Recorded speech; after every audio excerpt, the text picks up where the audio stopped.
Hey guys, it's Crossroads here. Today I want to talk about PayPal. Yes, PayPal yet again. Now, usually I focus on the qualitative aspects of investing, especially as it relates to PayPal, talk about what the market is missing, what they need to do in quarter four to really change the market's mind, the things that they're building, the opportunity that's before us. Today I want to really focus on valuation specifically. The reason why is I thought, and I was reminded even just a day ago, that many people understood that PayPal is at its cheapest ever. But there's a lot of people out there that think PayPal is very expensive right here. I'm not sure what they're seeing, but they're flat out wrong. Now, is it a value trap? Is it an opportunity cost? Is it dead money? Like those are things that are up for debate. I would say no, but other people might say yes. They can argue that point.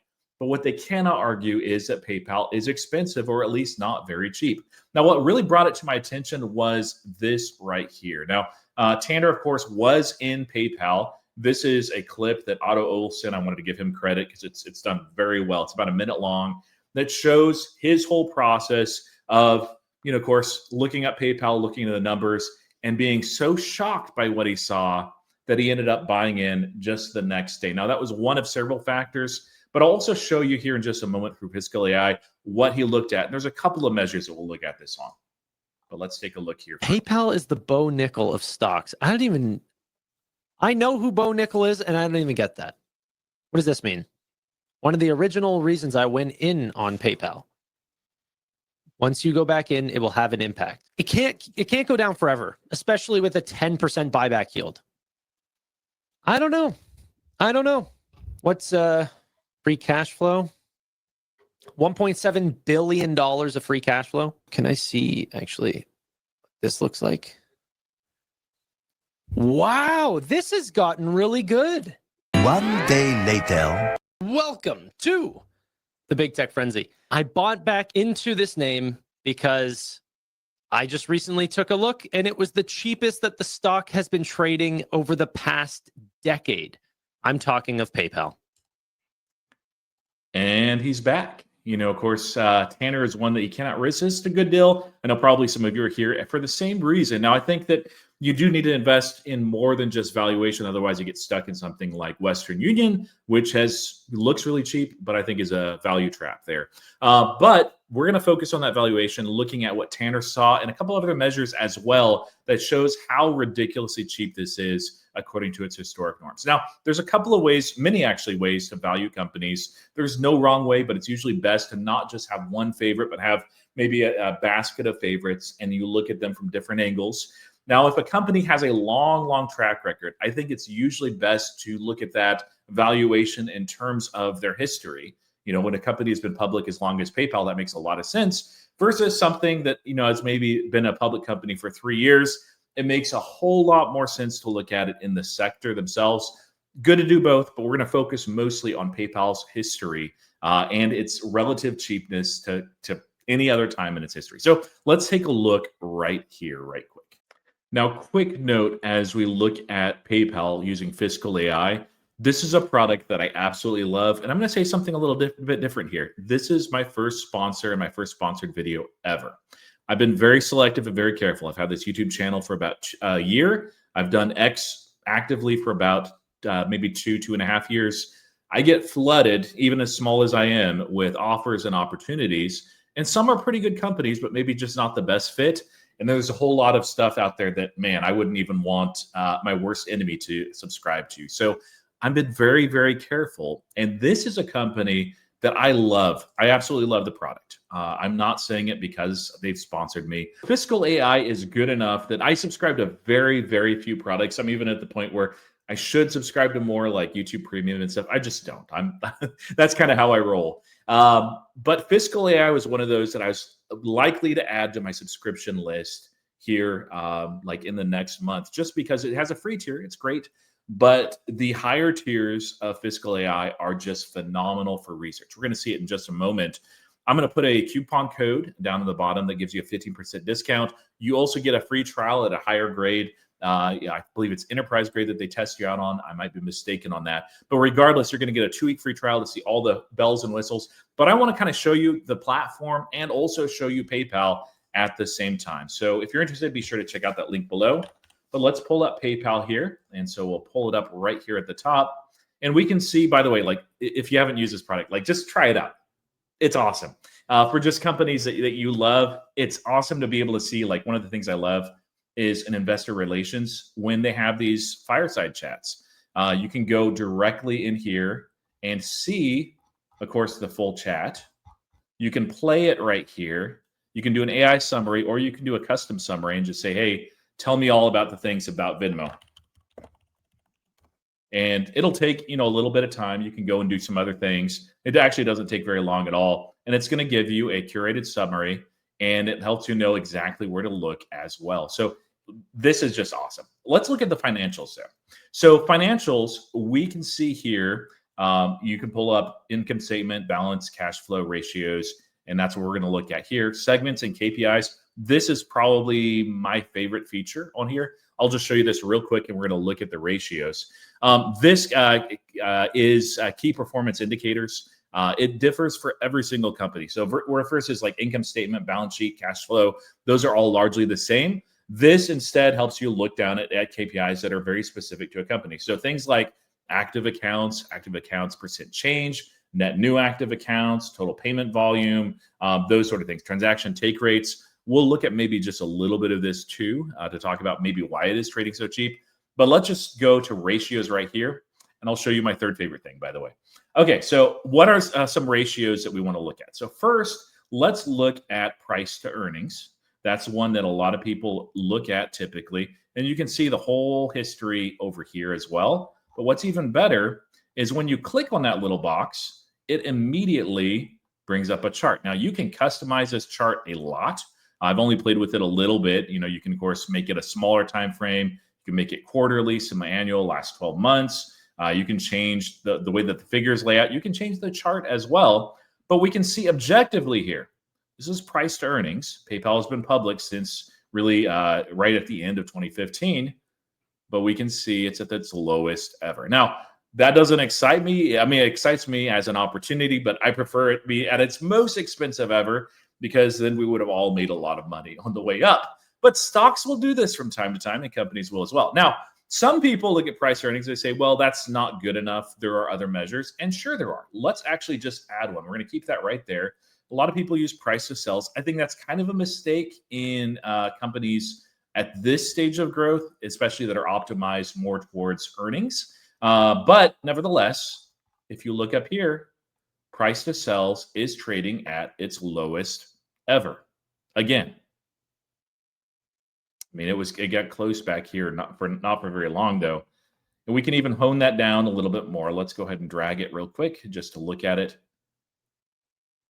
I mean, that's dirt cheap. Now you can look at this across other peers as well and compare that. But we're not going to do that today. We're more just focused on PayPal specifically and its historic norms, because it's been a company for a really, really, really long time.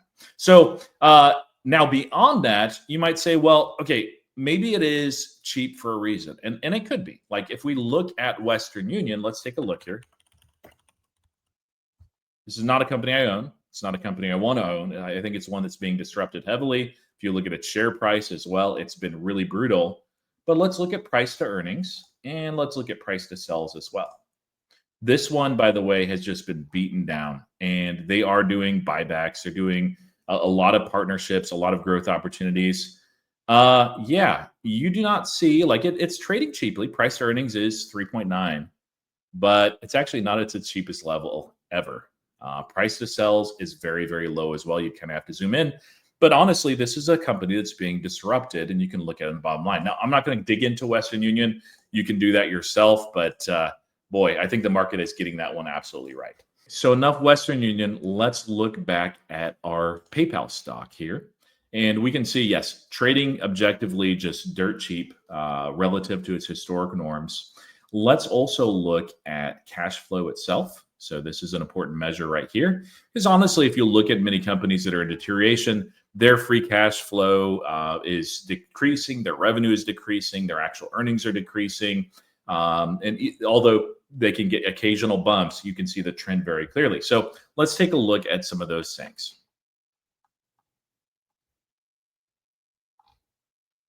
So here's free cash flow.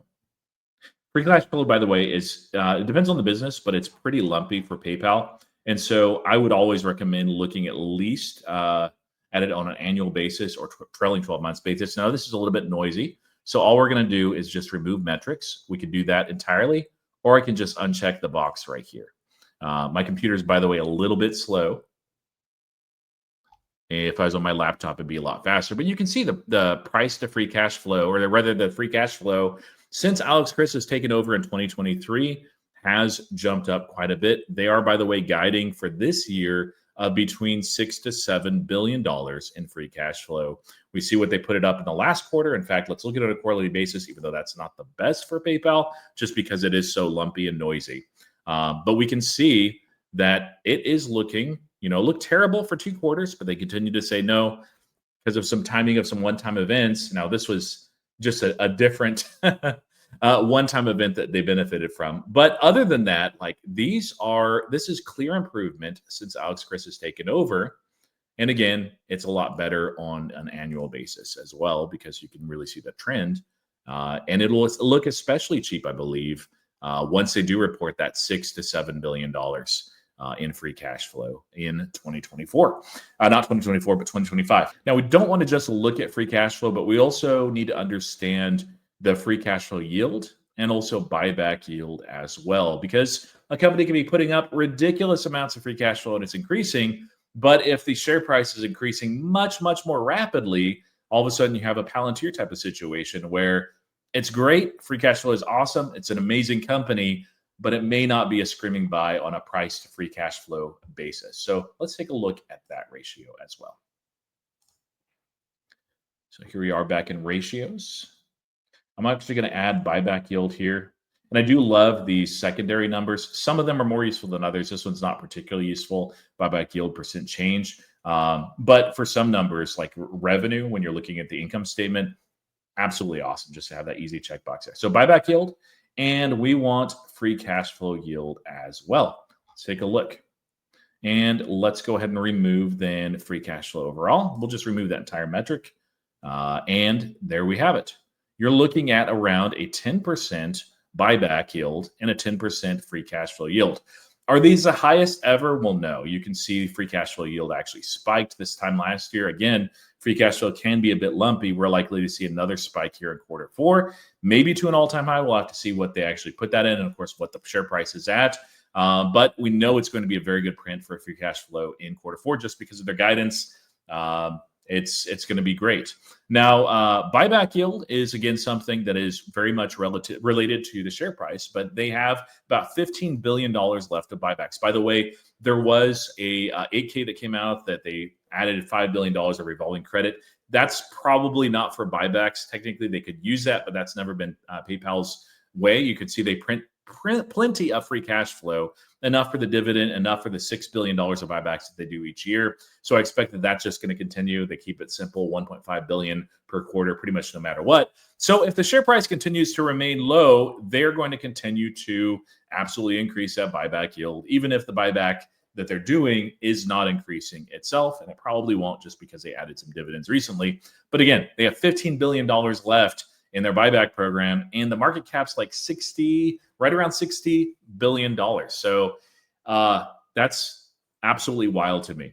So yeah, cheap can get cheaper. It can be range bound for a while. I do think Q4 is probably going to be the inflection point for a couple of reasons. One is we're going to see that free cash flow spike up. We'll see top line growth reaccelerating as the Braintree headwinds abate, as they're doing things like promotional type of stuff with buy now, pay later. They're driving a lot of omni-channel type of stuff. They've launched a lot of products in Germany, in the UK. They've done a relaunch. That's doing really well. There's just a lot of little accretive things that they've done, which really do build out the ecosystem as a whole.